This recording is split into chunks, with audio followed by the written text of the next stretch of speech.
Good morning,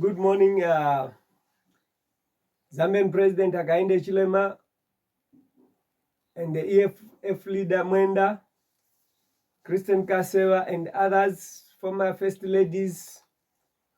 And I want also to extend my greeting to South Africa, Cyril Ramaphosa, Jacob Zuma, EFF leader Julius Malema, and others, also Mnangagwa in Zimbabwe, also the US President Donald Trump, and the former President Barack Obama.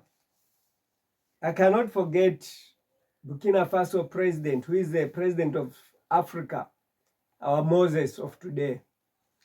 You see, I'm human, and at times I feel the pain like any other ordinary person when I see Africa leading on a highway to economical slavery. When I see Africa embracing the multiparty democracy of division, hatred, xenophobia, killing each other, and spying upon each other with all the leakages of videos and what audios that exposes the corruption in the governments, or for the sake of bringing each other down.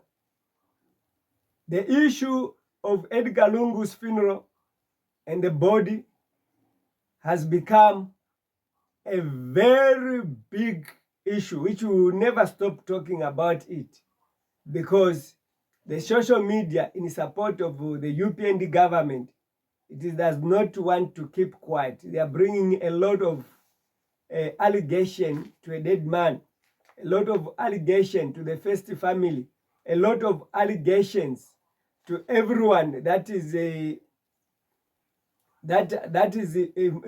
family members of the late President Edgar Lungu. I want to say that it is shameful. Sorry, it's so cold. It's so cold. I just need to cover my legs. It's like I'm in a fridge. So I want to say that the reason why the Edgar Lungu family is an issue to be spoken of, they are a threat not to Hakainde Hichilema, but to those who are controlling Hakainde Hichilema. They are a threat to America, because the policies of Lungu, the policies of PF government, are policies that they do not corroborate with the ideas of Vatican, of homosexuality, the ideas of ownership of mines through investors. They don't actually meet there. So this is the reason why when you look at Zambia, it is raising to a point that the financial system that is being invested into fighting Edgar Lungu in his grave, trying to portray Edgar Lungu as the West monster, trying to portray the families as thieves, even investing here in South Africa where they know demonstrations are free. They come here to demonstrate against someone who is dead. Against, when you look again here in South Africa, there's also, they have pumped in money because Cyril Ramaphosa is making advancement towards the BRICS. That is the Africa concept of self-reliance without depending on the US dollar. Because of those movements of President Cyril Ramaphosa and his advancement towards Ibrahim Traoré, America has invested into all these groups that are fighting fellow Africans. Whether with document or no document, you must leave South Africa. That's the core at the moment. Regardless of what the president is saying, they have also come with another strategy where Colonel Mukwanazi actually Colonel Mkwanazi, he said something that I agree with him 100%. But now, because of these forces against Cyril Ramaphosa, they have taken that to include Cyril Ramaphosa because they want to see him down. They don't just want to see Cyril Ramaphosa down. They want the failure of the BRICS, the failure of the unit with Ibrahim Traoré. And I'm happy that it was reported, just came across a video of EFF at Botswana, where they are celebrating the 6th anniversary for the party that won recent election of Duma Boko, President Duma Boko of Botswana, who is a follower, a disciple of Ibrahim Traoré. And the EFF actually recommended to Duma Boko to get rid of the American base. As I've been saying to Hakainde Hichilema to close down the AFRICOM, because the US interest is not for the best of Zambia. It's for the best for their control of Zambia, for them to gain the natural resources. And what actually made me happy is the ANC spokesperson there, who actually called for the cooperation with the Duma Boko, the president of Botswana, to say, we are also behind you. We want you to help us to fight this IMF, World Bank, all these financial institutions. He outlined them nicely. And the final, he added a word to say, even working towards the partnership with Ibrahim Traoré. I said, bravo, ANC. Because if ANC can go that way, then we are heading towards a right direction. Because Africa must realize that all these financial institutions that are existing today, they are not for the best of Africa. They are actually a means to suck us both on natural resources and on our financial strength. How can you exchange $1 with 18 rand, $1 with 26 kwacha? How can you do that? In short, the one with the $1 is your boss, and you are paying more than interest. Meaning that when you say 1 to 1, because I grew up at a time when $1 was 1 to 1. Kwacha, 1 kwacha, $1. But what is it that has changed? It is economical slavery. I spoke about economical slavery when I was 30, and I wrote it and published that book when I was 31, because I understood from God's revelation. And when these presidents, I'm calling for this president to seek God's foresight in their leadership, but instead they don't want to humble themselves. They think that I'm simply doing my own imagination. Maybe perhaps I want to reach their coffers.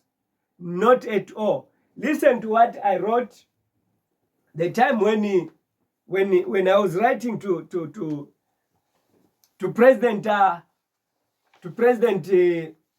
Manawasa. This is the 14th page of the letter to President Manawasa on the High Court file, the one which I filed these letters before the High Court. It is on page 124 on my affidavit in support of the application. So now, I want to say that I wrote to say, and he will show you his plans for the world. Ask God for his purpose in day-to-day private jobs. Ask him to heal us from the plagues of HIV. Ask for a solution on how to run national affairs. So when I said to Mwanawasa, can you ask God on how to run national affairs? God wanted actually to whisper to him something that was very important for him to avoid hitting his throne 3 times, crashing his term of office. So I continued on paragraph 2. I said, your leadership is weighed in the revelation of the frog that climbed your feet as you were addressing a political meeting. It was in this vision that I saw on 2nd March 2002, where I saw Mwanawasa hitting his throne, his chair 3 times as he was addressing a meeting. Exactly what I saw happened in Egypt. And the 3rd time that he hit on his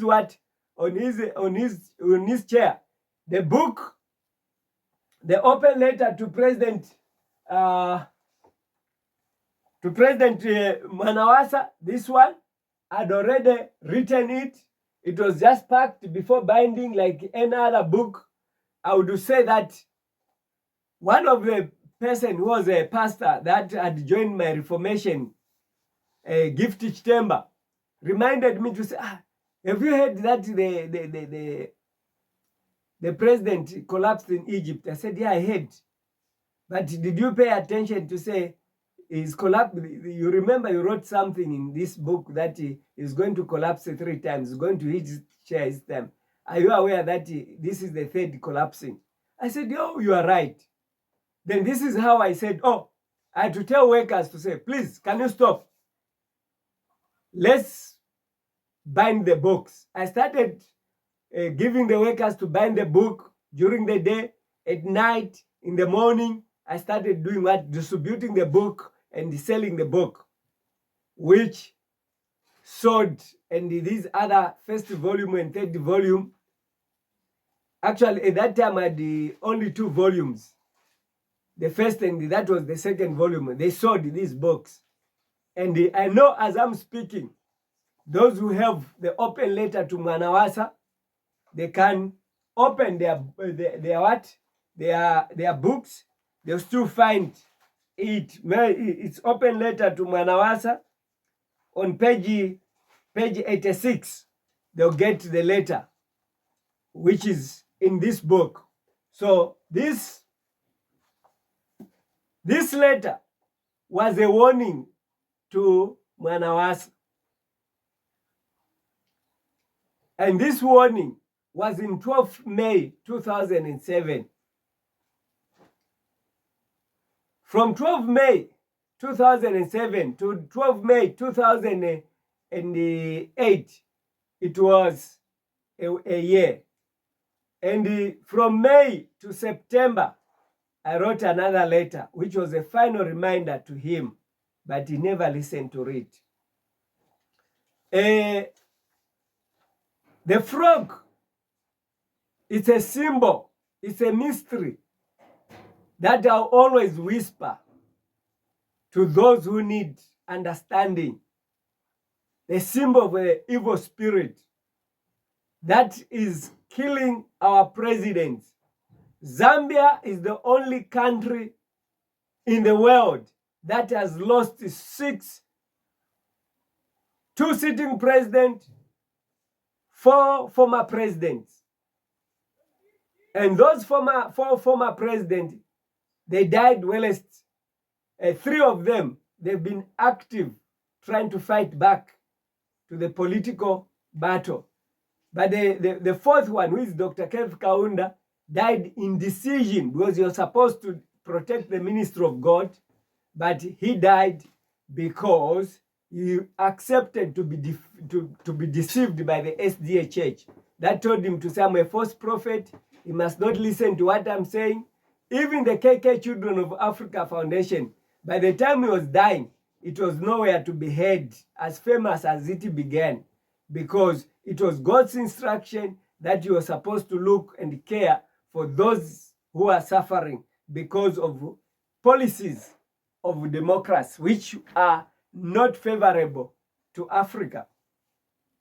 The Democrats, that I'm proposing to Ibrahim Traoré in this book is a democracy that would allow presidents to rule for about 4 years without a single opposition.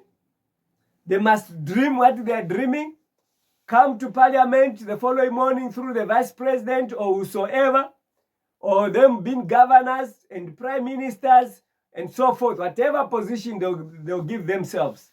But when they come into parliament, they must announce to say, as a government, there's a proposal that we must put a road in Chawama. There's a proposal that we can put a road in Lusaka. There's a proposal that we can put a road, an extra road at Limpopo Bridge, without anyone opposing. All of the opposition during the 4 years time, they are working together with the government. The last 1 year, then the opposition must be given a year also to preach about what they can do if elected into power.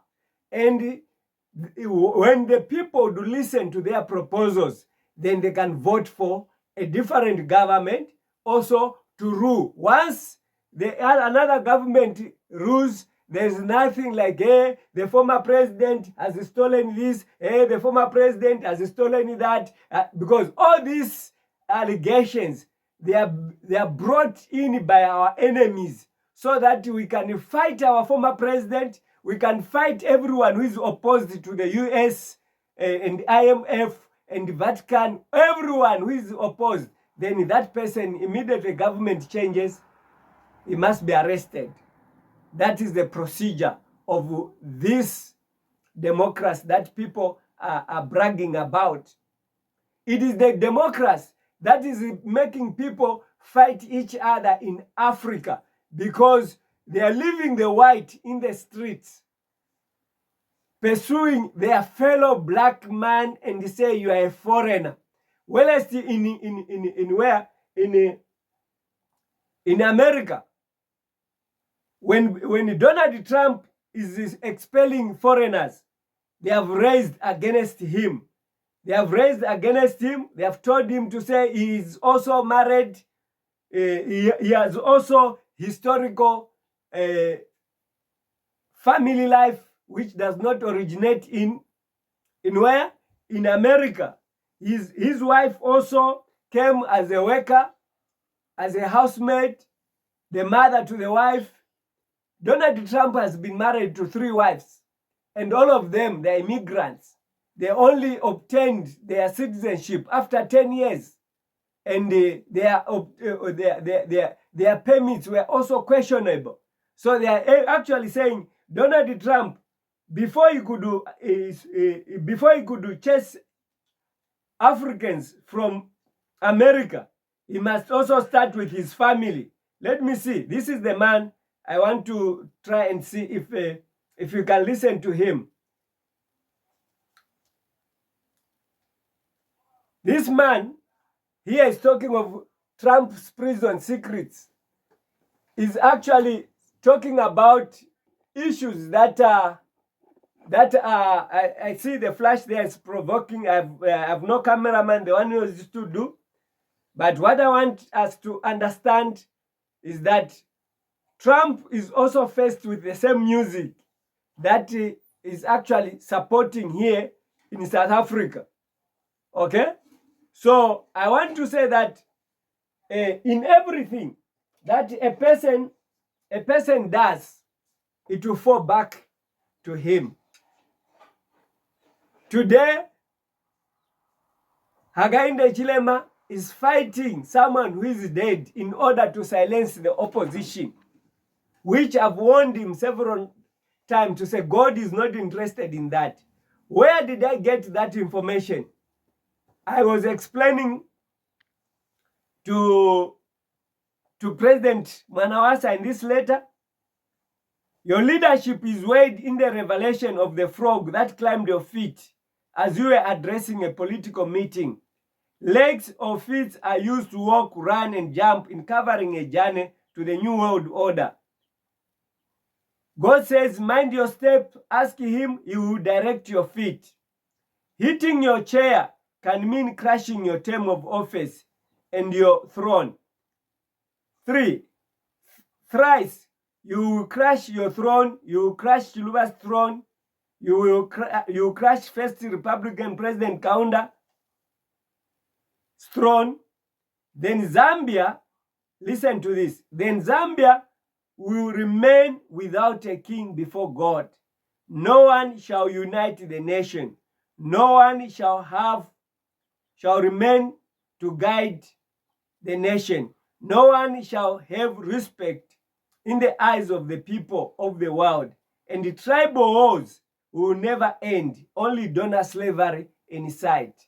When you look at this, more especially for President Hakainde Hichilema and the Zambian people, I want to say that if you listen to this statement, it actually gives exactly what is happening in Zambia today. One, I'll say that I started to say no one will unite the nation. The nation is not united today. There's a fight between the PF and the UPND over the burial of Edgar Lungu, which has divided the nation. There's a fight of the Kwambwili, who brought in an audio that was actually exposing HH campaigning based on tribal lines, which is a fulfillment also of tribal wars will never do what? Will never end.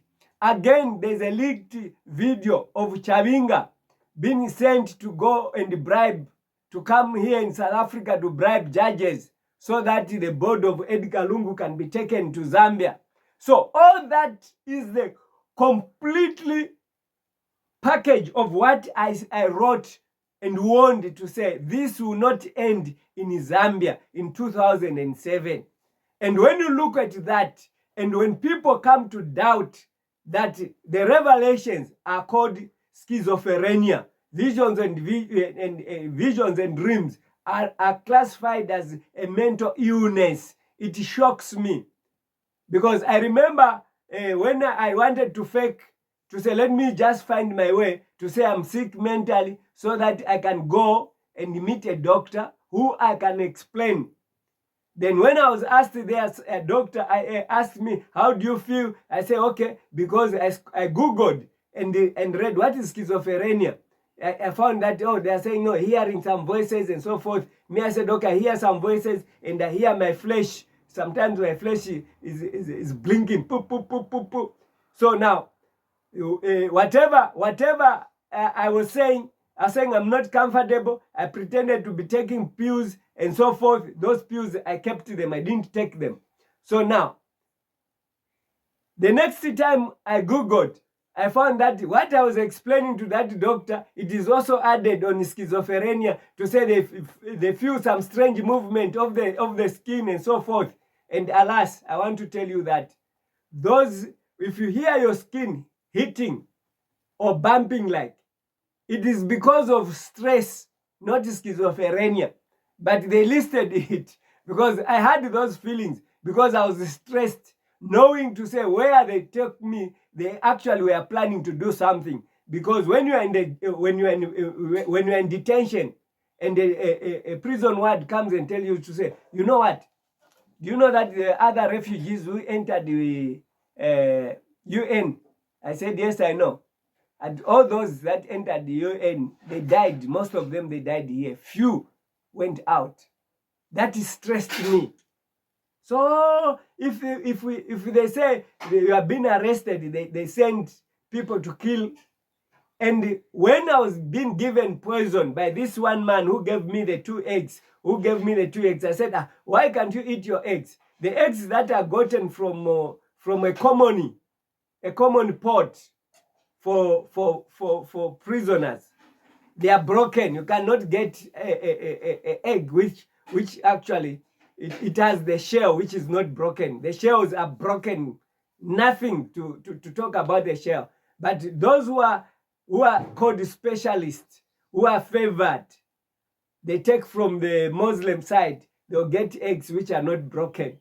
So this man came with the 2 eggs and gave me to say, which one do you want? He said actually, he doesn't want eggs because he had meat. So me, I said, no, it's better we share. I will just get one. I got the small one. When I got the small one, I found that at the bottom it was broken. Then he accepted to get the bigger one, which was not broken, because he had said that he didn't want to eat eggs. Now he ate that one, I also ate this one. Immediately after eating that egg, I just felt my kidney complaining. And I went to the toilet at the running stomach. When my kidneys were complaining, I realized that my life was in danger. But I said, the God who brought me in here will protect me, will prevail. I can elaborate a lot of testimonies, but I'll tell you to say, I survived that because God wanted me to come and testify today. God wanted me to come and remind Hakainde Hichilema. God kept my life to come and remind Africa, African president, the Mnangagwas. I was writing to Robert Mugabe. Unfortunately, Robert Mugabe died. I was going to be frequently mentioning him because I wrote to him. I was sending letters to warn him also. He died of cancer, not a natural cancer, the cancer of poisoning. All the cancers that people who in leadership, they die with, they are not natural cancers, they are poisons. And I want to tell you to say, when now I'm addressing this issue to Ramaphosa, it's because I was writing to them. And there's even a letter on my Facebook that I wrote to Ramaphosa in 2022, warning him when he wanted to do what, to step down. I want to appeal to Ramaphosa to say, as much as you have promised to say you want to resign by the end of this year, I want to say there's no need of resigning. There is only one need.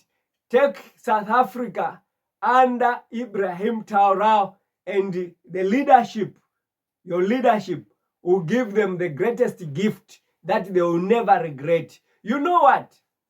When I was about to be killed in Kosimampuru by prison beating, when they started beating me, I cried with the loudest voice. Thank God, because the prison warders, they are just nearby. They heard me because I had an amplifier voice among all the noise makers. As I was busy defending myself, throwing back where I could find a chance, then I called. Then the prison warders ran and rescued me, and they changed me to another ward. I knew that that was just a planned move to say, oh, this one has a phone. So they wanted to make sure I should not have communication with my wife. So the exposure of the phone that I had with those fellow prison mates, I also said, no, how come they are talking about my phone? What about the phone of this one? What about the phone of that one? What about these captains of the ward? They are having phones. They asked me, where are they? I said, they are here. They are here. So that is what brought in the fight, because they were after me. By exposing my phone, they wanted to find a fight. So now, I want to say that, Ramaphosa, I'm telling you this testimony. When they are shouting, Ramaphosa must fall, Ramaphosa must fall, I know you are not 100% clean, but whosoever shall come shall never be 100% clean, because the politics that we are running, which is called multi-party democracy, is a politics of traps. They give you the money, they give you tips what they call tips to those who are serving in restaurants. You give them 20 rand tomorrow. If she's a girl, you give her 100 rand, tomorrow 100 rand. When you call her to say, I want to meet you after work, she won't refuse, because 100 rand, she will expect 1,000 outside. So now, this is what they do when someone becomes a president. They give those gifts. They can even entangle themselves in your business so that they implicate you when you don't toe in line with what they want you to do. Immediately, you turn against what they want to do, to take over South Africa using political parties that affiliate to Donald Trump. Then they say you are a thief, you are corrupt. I'm saying this not as a person that who wants to live in South Africa. No, I've been applying before the courts that can I go to any country in Africa. I went to Zimbabwe, where I felt to say if I'm in a camp, I'll be free. They returned me. I came back. I applied before the court that I want to leave South Africa because my life is not safe. I was returned. And I'm surprised to say there are people who are protesting that with or without document leave South Africa because the law says so. So now, if the law could not allow me to be here, why is it that I'm here? I think I'm here for a purpose. Just to advise you, Ramaphosa, I know a South African who is going to listen to this, you should never think that I want to live in South Africa. South Africa is not rich to me. It's not rich because I never came here for employment. Don't even equal me with people from Zimbabwe, equal me from people from Mozambique, or equal me with people from DRC. These people, they have political problems of economy, like Zimbabwe and Mozambique and DRC. Reason because of the war in Mozambique, because of sanctions in Zimbabwe. They've been under sanctions. Their gold, whatsoever they are producing, is under sanction. They cannot make any progress in their political decisions because the country is ambushed by America. And when you look at Zimbabwe, you might think Zimbabwe is the poorest country. Zimbabwe is the richest country because there's no company that is privatized in Zimbabwe. There is no gold that is being dug every day by America. They have protected their properties and their land. So it's the only thing that is blocking Zimbabwe from prosperity is the currency which they are using, which has no value on the market exchange. Once Zimbabwe can be given an opportunity to be under the umbrella of one Africa, Zimbabwe will emerge richer than South Africa because it has not sold neither one single company or mine to any investors. I don't know, I've heard of Chinese coming here and there in Zimbabwe, but as far as I'm concerned, Zimbabwe is more safer than Zambia because Zambia, it has privatized almost everything. It cannot be equal with Zimbabwe.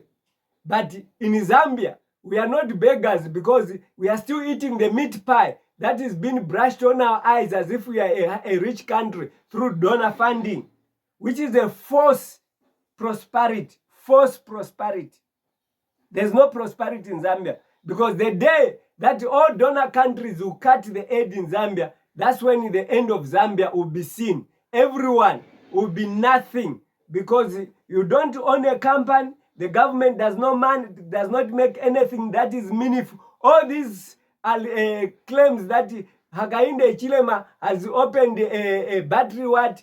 It's a what I call false front, so that Zambia cannot be enticed to look unto Ibrahim Traoré. So they are creating to say Zambia now is starting refining oil. When did we start refining oil? Repeating the same things that you know Hakainde Hichilema to say you are the one who privatized those companies. We want ownership of land, ownership of mines in all countries of Africa. That's what I'm here to stand for because God revealed to me that. And when I was talking to Mwanawasa. I said, can you come so that I can whisper to you the purpose of God? Eh? Now I want to conclude by saying that we're now saying that there is no one who is going to do what? To have respect in the eyes of the people and of the world. And the tribal wars will never end. Only donor slavery in sight. This is the donor slavery I'm talking about. When a country is boasting of being under the democracy of privatization, under the democracy of investors, we are calling for investors.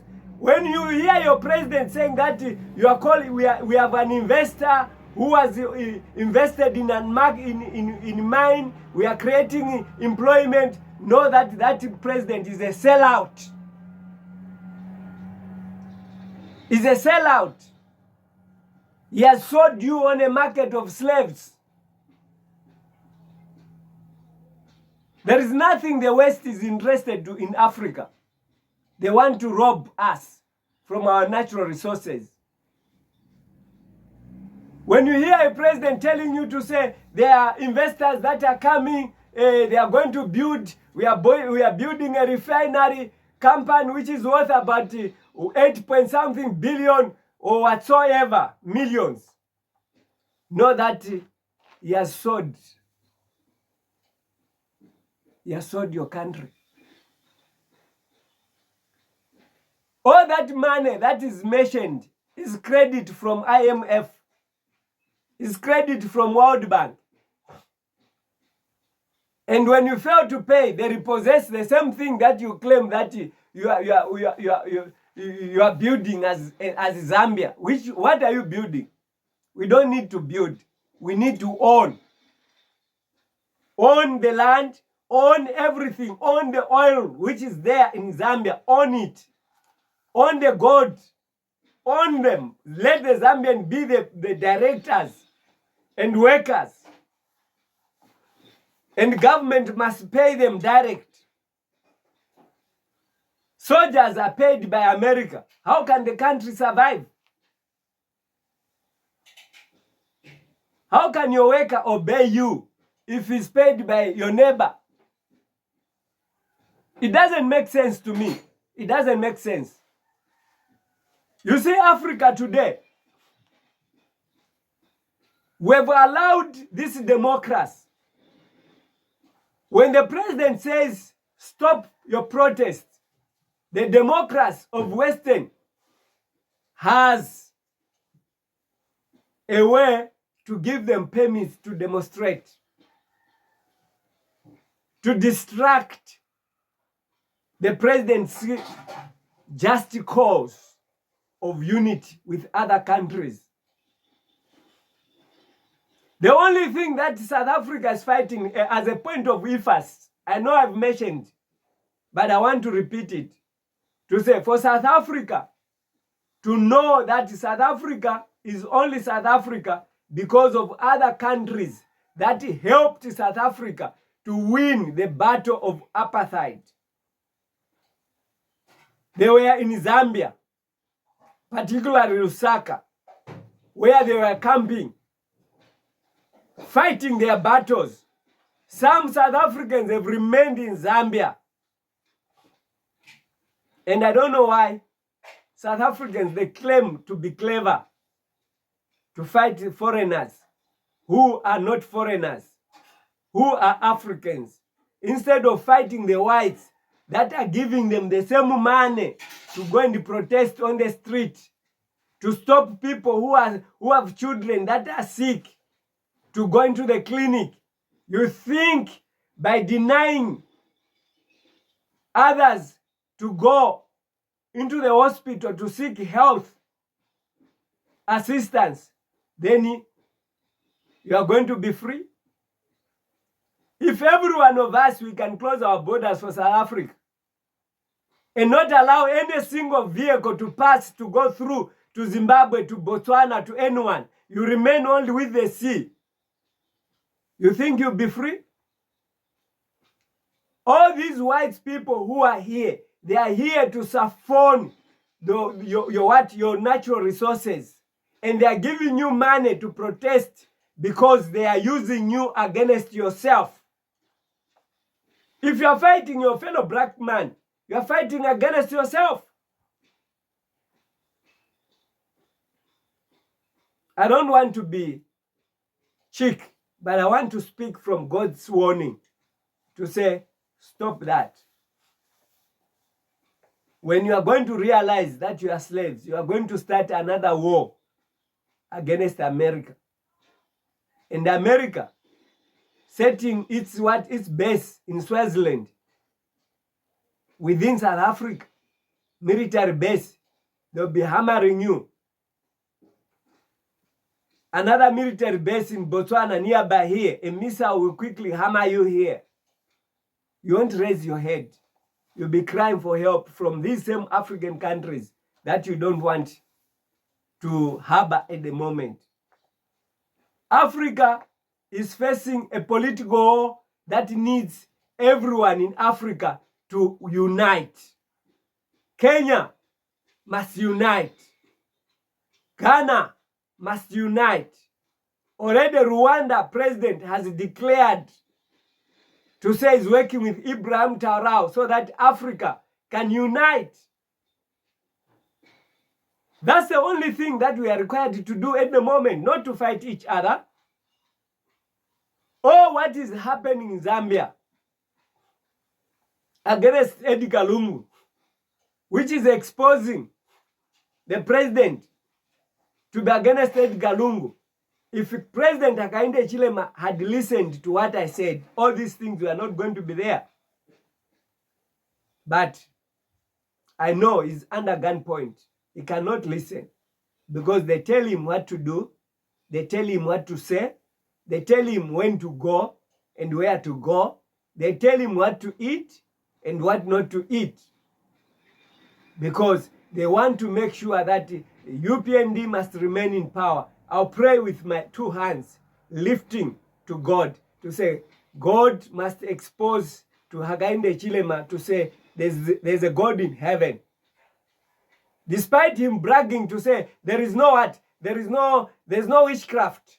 Witchcraft doesn't exist. Why is he fearing going to State House? Why is he staying in his community house if there's no witchcraft?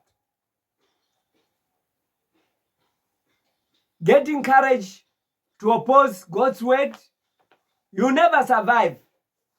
The only person that can survive what is written in this letter is a person that humbles himself to God.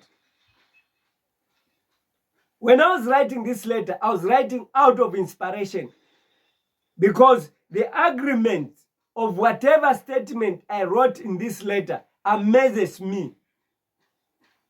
As I said already to say, Zambia will remain without a king before God, will remain without a president. Today, Zambia has remained without a what? A former president.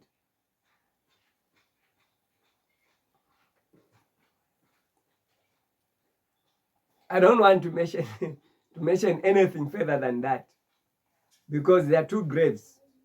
One for Edgar Lungu, another one for Hakainde Hichilema. There are no kings. Someone has dug his grave for himself. The family has dug the grave for their member of the family.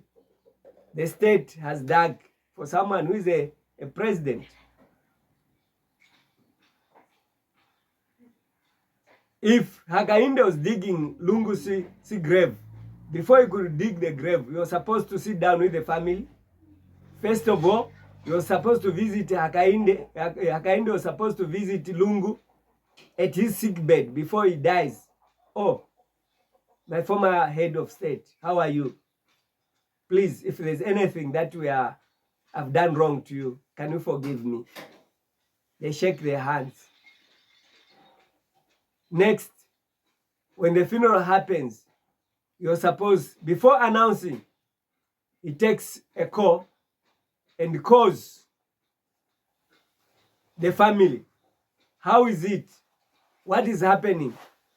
Is the president really dead? And yes. No, my condolences. Then you're supposed to go on national TV and announced to say the president has passed on. Before the arrangement of the digging of the grave, you're supposed to send someone to go and talk to the first lady and agree. Then the process was going to be smooth without confusion. Now, all these things were not done. Anyone who says Hakainde was wrong is called names. And Hakainde cannot be wrong because he's the president. Hakainde cannot be wrong in anything. Hakainde is right. Even on the audios that have linked Hakainde to be organizing corruption cases to take the board back to Zambia, Hakainde is not wrong because he's president. That approach has divided Zambia. The president can simply say, I'm sorry, if possible, resign.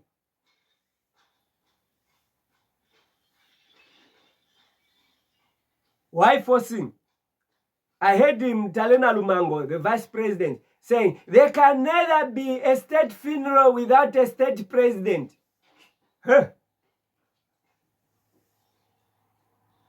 State funeral without a state president? Who was the state president when Mwanawasa was buried? Vice president. Acting. Not a state president, he was acting. So what about having you, Nalumango, attending to the funeral on behalf of HH? Is that not a state funeral? Because the wish is against HH, not Nalumango, vice president. Nalumango must be stand on before the coffin and declare this is a state funeral, this is a state everything, this is a state whatever, this is a state whatever. It's me, Nalumango, the vice president, on behalf of the president. So it cannot be state funeral. Where is it written so? Let's not just create laws where there are no laws. Zambia has no law that a state funeral must only be presided by the president. Never. There's nothing like that.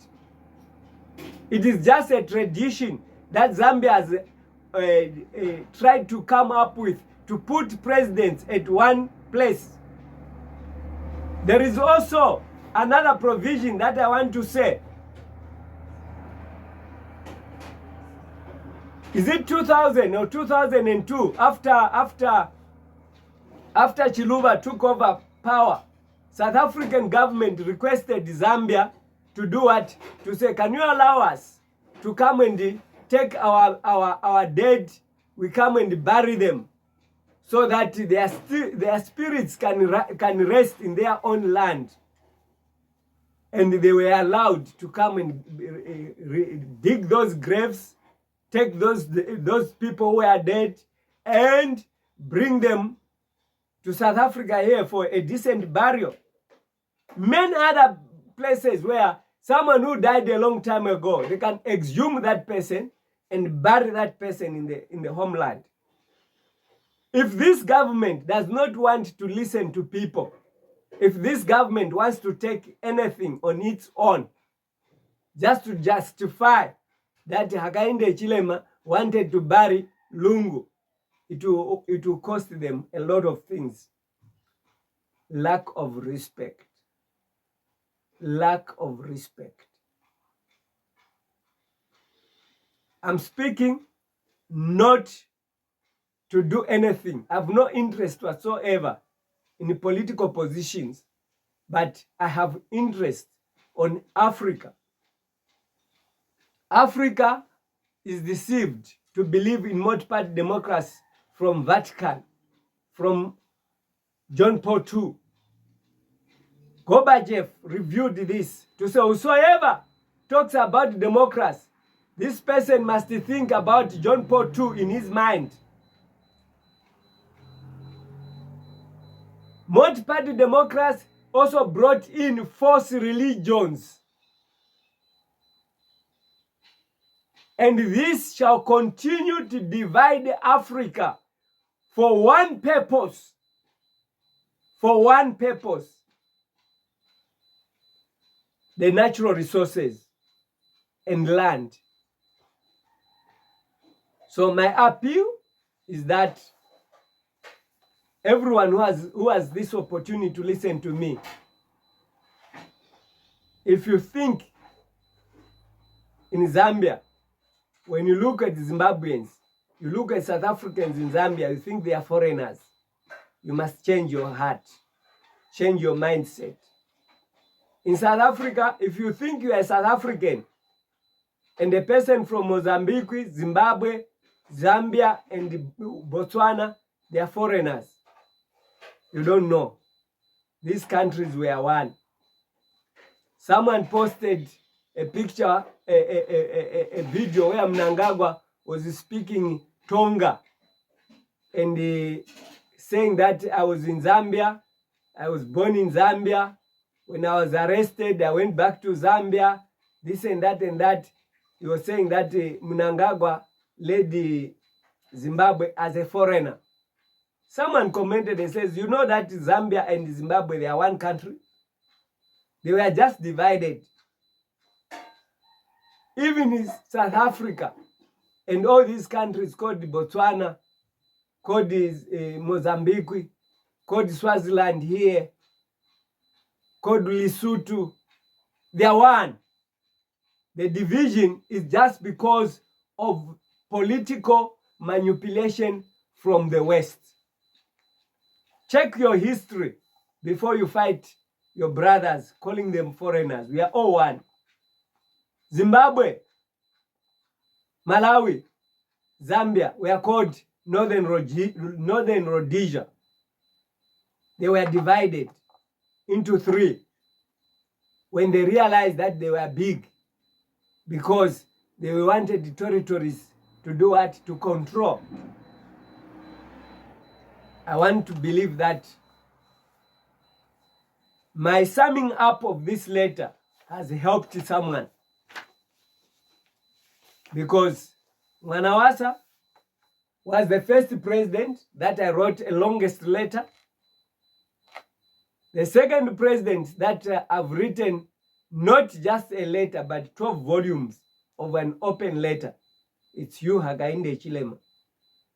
These books that I wrote, they have a lot, not for you alone, but for Africa to learn.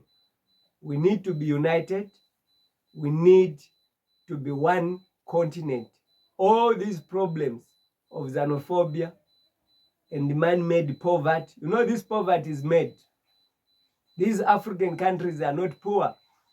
They are just being under a civil war created, under tribal wars created, under economical sabotage that is created. All African countries are faced with that, which is created by the West. They send their people, they come and open their companies here, they become managers, they infiltrate our minds by giving us money to cause a lot of misunderstanding in the community, and then they come as if they are moderating. Well, they are them, it is themselves that create this misunderstanding and economical hardships. May God bless you if you are there to unite with Ibrahim Traoré as one Africa, one parliament, one army, one currency, and the ownership of natural resources is the only goal for our peaceful continent, Africa.